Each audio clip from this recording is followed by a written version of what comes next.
পারবো না ভাই, উনি ওনার পায়ে দিলে যোগ্যতা আমার ভিতরে নাই, আমি এটা পারবো না। এটা কোন ধরনের কথা হইল আপনাদের? এটা আমি পারবো না।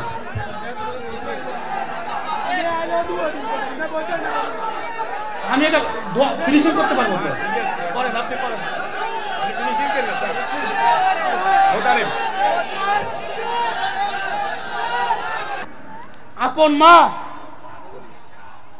আপন মা বাদ দে নাই, তবু তুই ইমানকে ত্যাগ করি নাই।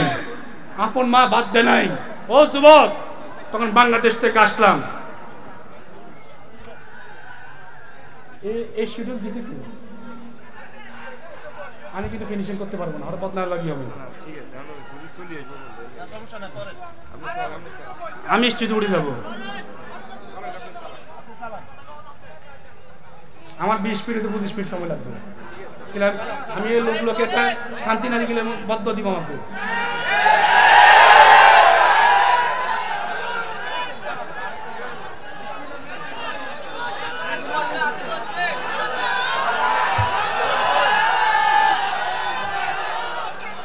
এটাই পারবো না ভাই, ওনার পায়ে দিলে যোগ্যতা আমার ভিতরে নাই,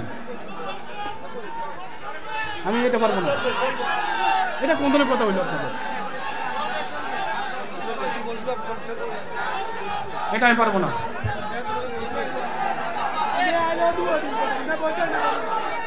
আমি এটা ফিনিশিং করতে পারবো তো।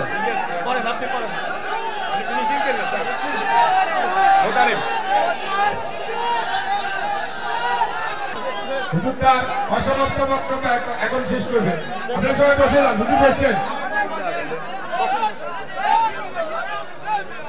আপনি সবাই বসেন।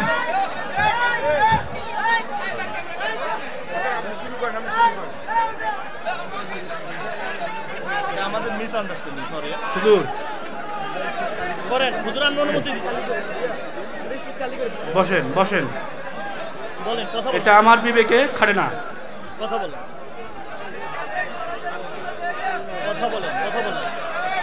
শুনেন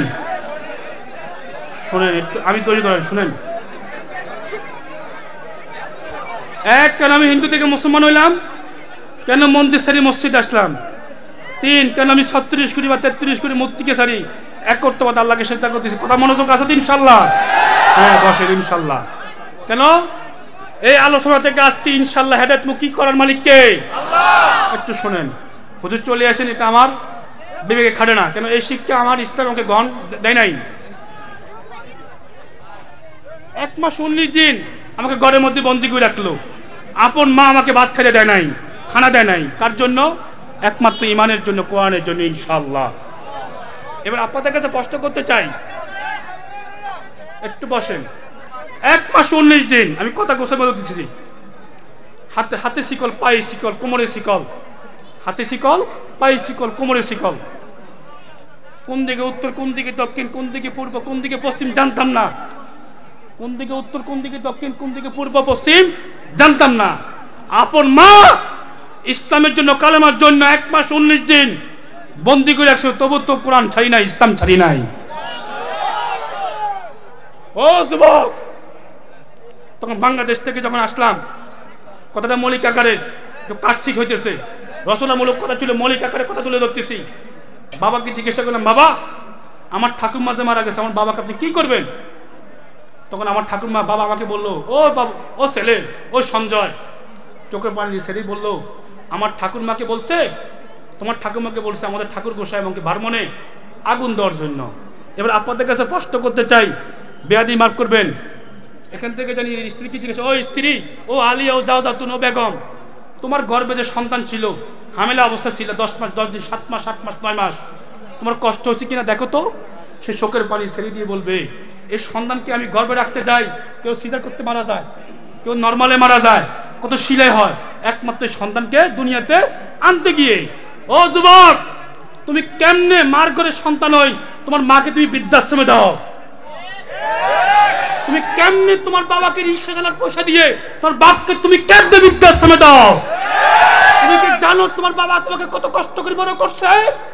তুমি জানো তোমার মা তোমাকে কত কষ্ট করে বড় করছে। একজন মা জানে সন্তানের কত কষ্ট, একজন বাপ জানে কেমনে। এখান থেকে জিজ্ঞাসা করেন, ও স্ত্রী, ও আলিয়া, ও প্রিয়তমা, ও কলিজা টুকা স্ত্রী, সে চোখের পানি ছেড়ে দিয়ে বলবে, এই সন্তান কোনো সময় আমাকে লাথি মারছে, আমি শুকনা জায়গা না শুই, বিজাগা শুছি, আমি খাইতে পারি নাই, অনেক কিটকি ছিল, ডাক্তার আমাকে মানা করছে, আমার এই সিজার করতে যায় কটা শিলে দিয়েছে, আমি ঠিক মতন ওজনে কিছু দিতে পারি নাই, কত কষ্ট করছি একমাত্র সন্তানকে দুনিয়াতে আনতে গেলে। ওই মসজিদের ইমাম সাহেব যদি বলে আপনার মাকে আপনি আগুন দেন, আপনার বাপকে আপনি আগুন দেন, আপনার বিবেককে দিবে আপনার মাকে আগুন দিতে? আপনার বিবেককে দিবে আপনার বাবাকে আগুন দিতে? তো যে ধর্ম নিজের জাতিকে সম্মান দিতে পারে না, এটা কি ধর্ম? এটা কি ন্যায্যত না বেজ্জত? এই বেজ্জতি হাত থেকে বাঁচার জন্য আমি একমাত্র কালেমা গ্রহণ করে ইসলাম কবুল করে মুসলমান হয়ে গেলাম। আজকে ইসলাম কবুল করতে গিয়ে চোখটা অন্ধ করলাম, আজকে ইসলাম কবুল করতে গিয়ে চাইনিজ করলে কোপ খেলাম, আজকে ইসলাম কবুল করতে গিয়ে দাঁত ভাঙলাম, আজকে ইসলাম কবুল করতে গিয়ে কানটা শ্বাস করলাম, আজকে ইসলাম কবুল করতে গিয়ে এখান থেকে খুদ্দিটা অন্ধ হয়েছিল, আজকে ইসলাম কবুল করতে গিয়ে পিছন দিয়ে রড দিয়ে আঘাত করছিল, আজকে ইসলাম কবুল করতে গিয়ে পায়ের মধ্যে গরম তলোয়ার শাক দিছিল, ইসলাম কবুল করতে নির্যাতন অবস্থায় যে পানি ছেছিলাম, মুখের মধ্যে পেশাব করে দিয়েছিল, তবু কিন্তু ইসলাম ছাড়ি নাই। আজকে ইসলাম কবুল করতে গিয়ে আল্লাহ এক কোরআনকে সাক্ষী করে বললাম, আজ পর্যন্ত ইসলাম কবুল করার পরে এক টক্ত নামাজ আমি কাজা করি না, লোকে ছাড়িও নাই। আর তুই মুসলমানের ঘরে সন্তান তুমি নামাজ ছেড়ে দাও, আজকে তুই মুসলমানের ঘরে সন্তান তুমি আমার নবীর কলিজা তুমি আঘাত দাও, আজকে তুমি আমার মুসলমানের ঘরে সন্তান তুমি আমার নবীর কলিজা আঘাত দাও। তুমি জানো কত কষ্ট বনময় ইসলাম পেয়েছে, তুমি জানো? ও যুবক, যখন আমাকে দাঁত ভাঙছিল আমি কোনো ব্যথা পাই নাই, আমাকে যখন এখানে টান দিয়েছিল কোনো ব্যথা পাই নাই, শুধু একটাই মজা পাইছি, সেটা হচ্ছে কালেমা কালেমা কালেমা। আপনারা নামাজ কি ছাড়বেন না পড়বেন? নামাজ কি ছাড়বেন না পড়বেন? কারা কারা পড়বেন একটু হাত তুলে দেখান দিন ইনশাআল্লাহ। আল্লাহু আকবার বলেন, আল্লাহু আকবার বলেন। আল্লাহ আমাদেরকে কবুল করে নেন। আসসালামু আলাইকুম ওয়া রাহমাতুল্লাহ।